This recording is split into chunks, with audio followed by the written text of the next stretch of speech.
Il était suspendu tête en bas de la couchette supérieure, le visage à quelques centimètres du mien, quand je me suis réveillé à 4h14 du matin. Ses yeux étaient blancs, complètement blancs, sans pupilles, et il souriait.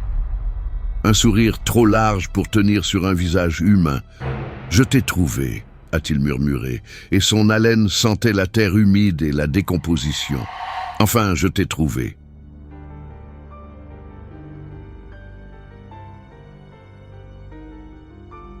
J'aurais dû faire attention au prix. 15 $ la nuit à Prague, dans le centre historique. C'était trop beau pour être vrai, mais j'étais fauché, en voyage à travers l'Europe avec l'argent compté, dormant dans n'importe quel trou qui rentrait dans le budget. L'auberge Saint-Cyprien semblait parfaite sur le site. Avis 5 étoiles, photos jolies de chambres, partagées propres et cosy. Bien sûr, tous les avis avaient été postés la même semaine. Bien sûr, aucun n'avait de photo de profil. Mais j'étais jeune, stupide, et je croyais tout savoir. Je suis arrivé la nuit quand la ville était déjà plongée dans cette obscurité européenne qui semble avaler la lumière des réverbères. L'auberge était dans une ruelle étroite, coincée entre deux bâtiments abandonnés. La façade était en pierres anciennes, rongée par l'humidité, avec des fenêtres qui semblaient des yeux aveugles fixant le vide. La porte principale n'avait pas de sonnette. Juste un heurtoir en fer en forme de main squelettique. À l'intérieur, l'endroit sentait le moisi et d'autres, quelque chose d'organique, comme de la viande laissée à pourrir lentement. Le hall était minuscule, mal éclairé par une ampoule qui pendait du plafond, projetant des ombres nerveuses sur les murs écaillés. Pas de réceptionniste, juste une cloche ancienne sur le comptoir et un mot écrit à la main. Sonnez et attendez. J'ai sonné. Le son a résonné dans les profondeurs du bâtiment, beaucoup plus profond que ce qui aurait dû être possible. J'ai attendu 5 minutes. 10. Quand j'étais sur le point de partir, il est apparu. C'était un homme grand, terriblement maigre, avec une peau si pâle qu'elle semblait translucide sous la lumière faible. Ses yeux étaient trop enfoncés, les orbites semblaient des cratères noirs sur le visage. Il ne clignait pas des yeux, pas une fois pendant qu'il me fixait. « Chambre 8 !» a-t-il dit d'une voix qui sonnait comme des brindilles qui se cassent. « Couchette inférieure, avait de la compagnie. » Il ne m'a pas laissé le temps de poser des questions. Il a juste lancé la clé dans ma direction et a disparu par une porte latérale avant que je puisse l'attraper en l'air. La clé était vieille, rouillée, avec une étiquette en papier jauni où il était écrit seulement « 8, inférieur ». Je suis monté par les escaliers grinçants jusqu'au 2e étage. Le couloir était étroit, les murs couverts d'un papier peint qui avait été rouge, mais qui était maintenant marron de saleté et de temps.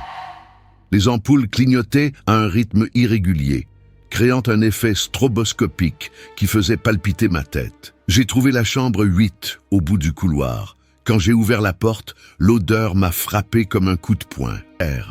Terre humide, comme si quelqu'un avait creusé une tombe à l'intérieur. La chambre était petite, il n'y avait que la couchette en métal rouillé, une armoire tordue et une fenêtre avec du verre fissuré qui donnait sur une impasse. Le lit du haut était occupé. Je pouvais voir les contours de quelqu'un allongé, couvert d'un drap gris qui montait et descendait dans une respiration lente, trop lourde. « Salut !»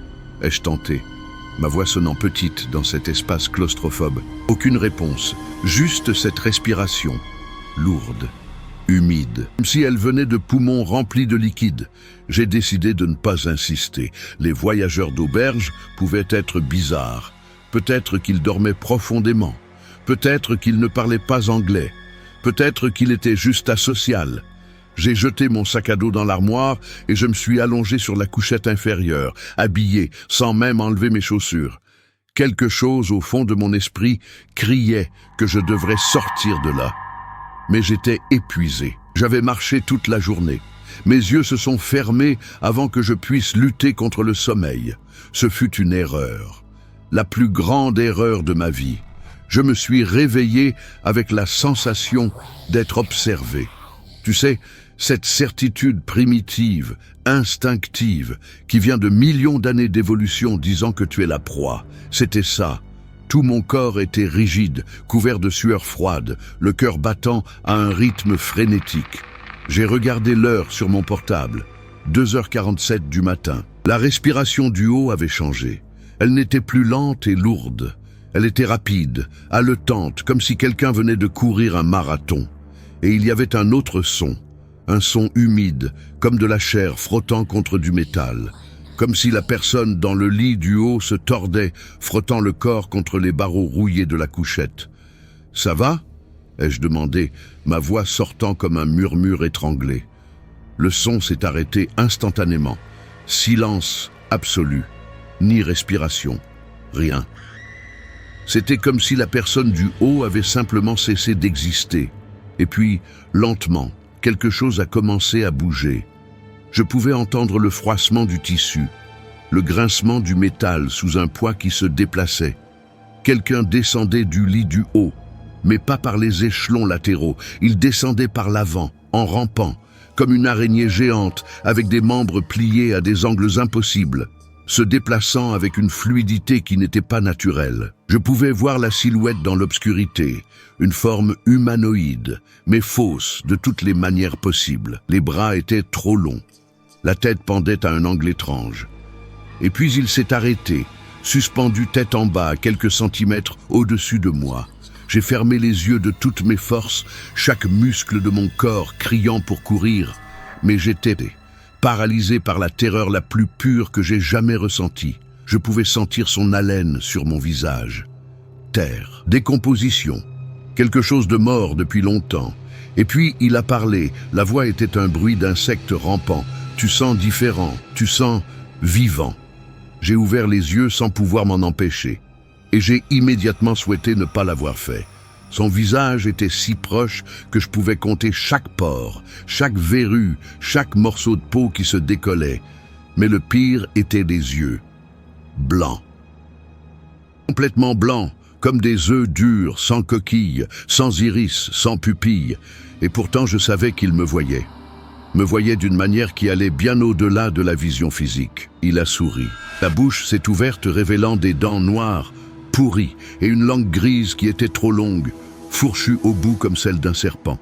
« Ça fait si longtemps », a-t-il murmuré, la langue dansant dans l'air entre nous. « Si longtemps depuis que j'ai eu un vrai compagnon de chambre. » Les autres, ils n'ont pas tenu longtemps, mais toi, tu sembles fort. J'ai réussi à bouger, je ne sais pas comment, mais j'y suis arrivé. J'ai roulé hors du lit dans un mouvement désespéré, tombant au sol avec un bruit sourd qui a résonné dans mes os. J'ai couru vers la porte, mes mains tremblant tant que je pouvais à peine tourner la poignée. Mais quand j'ai enfin ouvert, le couloir de l'autre côté n'était pas le même. Il était plus sombre, plus long, s'étendant à l'infini dans les deux directions.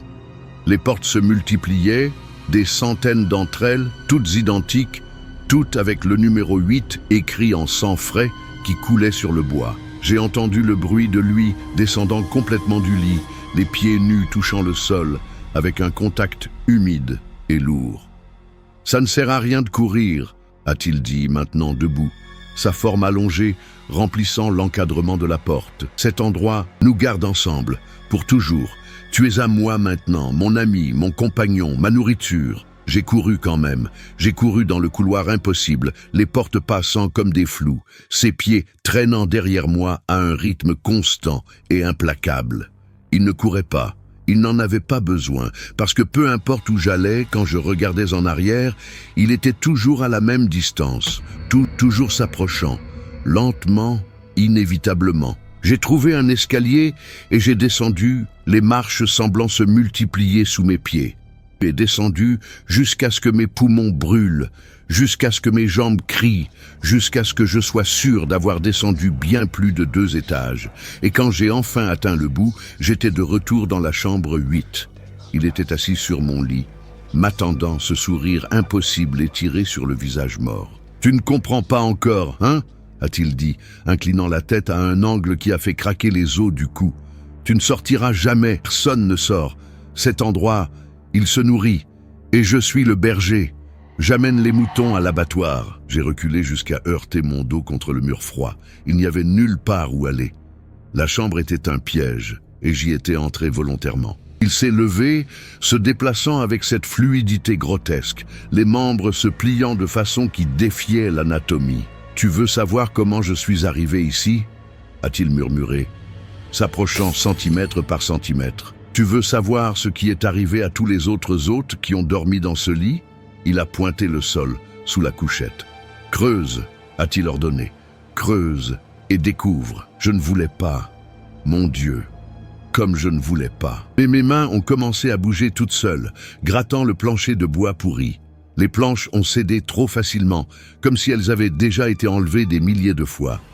Et puis, je l'ai senti. Terre fraîche et humide sous le plancher. J'ai creusé avec mes mains nues, les ongles se cassant, les doigts saignant, et puis j'ai touché quelque chose de mou. Quelque chose qui cédait sous la pression. J'ai tiré et j'ai failli vomir. C'était une main humaine en décomposition, les doigts tordus comme des griffes, la peau verdâtre se détachant des os. « Continue !» a-t-il murmuré derrière moi, si proche que je pouvais sentir son haleine fétide sur ma nuque. Il y en a plus, beaucoup plus. J'ai creusé plus profond, des larmes coulant sur mon visage, la terreur et la nausée se battant en moi. J'ai trouvé plus de parties, des bras, des jambes, des côtes exposées, des crânes avec des cheveux encore collés. Il y en avait des dizaines de corps, des dizaines de personnes qui avaient dormi dans cette chambre et n'en étaient jamais sortis, tous enterrés sous l'endroit où j'avais dormi. « Maintenant tu comprends », a-t-il dit, sa voix résonnant comme si elle venait de très loin. « Cette auberge n'existe pas pour les vivants, elle existe comme passage, un portail, et je suis le gardien. J'ai été le premier hôte. Il y a 120 ans, j'ai été le premier que l'auberge a choisi. Et depuis, j'amène les autres, je nourris la chose qui vit dans les fondations. » Il s'est accroupi à côté de moi, ses yeux blancs fixés sur mon visage. « Mais voici le secret que personne ne découvre à temps. Tu n'as pas besoin de mourir ici, tu peux devenir comme moi. Tu peux être le prochain gardien. Tout ce que tu as à faire est de choisir, être enterré avec les autres, ou rester. Pour toujours, en amenant de nouveaux hôtes, en maintenant le cycle. Je l'ai regardé, les corps pourris à mes pieds, la chambre qui semblait pulser de vie propre. Et puis j'ai compris pourquoi l'homme pâle de la réception avait ses yeux vides. J'ai compris pourquoi l'auberge n'apparaissait jamais sur les cartes réelles. J'ai compris pourquoi je ne pouvais pas sortir. « Choisis », a-t-il répété, tendant cette main cadavérique vers moi, « ou rejoins-les dans la terre. Ou rejoins-moi dans l'éternité. » J'aurais dû choisir la mort. J'aurais dû le laisser m'enterrer avec les autres et enfin reposer. Mais la peur, l'instinct de survie, cette partie primitive du cerveau qui ferait n'importe quoi pour continuer à exister, a choisi pour moi. J'ai pris sa main. C'était il y a 7 ans.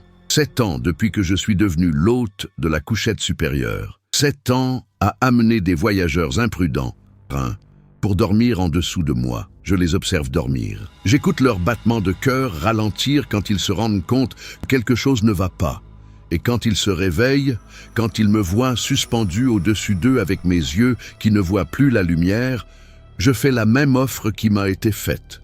La plupart choisissent de lutter. Ils choisissent toujours de lutter d'abord. Mais à la fin, quand ils se rendent compte qu'il n'y a pas d'issue, quand ils creusent et trouvent les corps, quand ils comprennent que cet endroit transcende les lois de la réalité, certains choisissent comme j'ai choisi. Ils deviennent gardiens d'autres chambres, d'autres auberges. Parce que cet endroit n'est pas unique. C'est juste un nœud dans un réseau qui s'étend à travers le monde entier. Et le pire, c'est que je suis encore moi. Je pense encore. Je ressens encore. Je me souviens encore de qui j'étais avant de prendre cette main cadavérique. Mais maintenant, je suis prisonnier dans mon propre corps, mort-vivant, observant à travers des yeux qui ne sont plus les miens pendant que j'attire plus d'âmes dans ce puits de désespoir. L'homme qui m'a transformé, il a enfin reposé. Après 120 ans, il a passé le relais et s'est permis de se désintégrer, devenant poussière qui s'est mélangée à la terre sous le plancher. Et maintenant, c'est moi, en attente. Toujours en attente du prochain hôte naïf qui pense que 15 $ la nuit est une bonne affaire. Toi, peut-être ce soir, quand tu chercheras une auberge bon marché à Prague, Berlin, Amsterdam ou n'importe quelle ville que tu visites. Quand tu verras ces avis 5 étoiles tous postés la même semaine, quand tu ignoreras cette voix au fond de ton esprit disant que quelque chose ne va pas, je serai en attente, sur la couchette supérieure, sans dormir, jamais en train de dormir. Parce que l'hôte de la couchette supérieure ne dort jamais. As-tu déjà séjourné dans une auberge partagée? As-tu déjà réveillé au milieu de la nuit avec la sensation d'être observé? Si cette histoire t'a glacé le sang, laisse ton like, abonne-toi à la chaîne. Parce que l'horreur est dans chaque coin sombre du monde, dans chaque chambre bon marché, dans chaque endroit où nous économisons quelques dollars sans demander pourquoi. Et dis-moi dans les commentaires, de quelle ville, de quel pays tu regardes. J'ai besoin de savoir jusqu'où les ombres et les cauchemars peuvent t'atteindre, jusqu'où tu es de la prochaine auberge maudite. Dors bien, si tu le peux.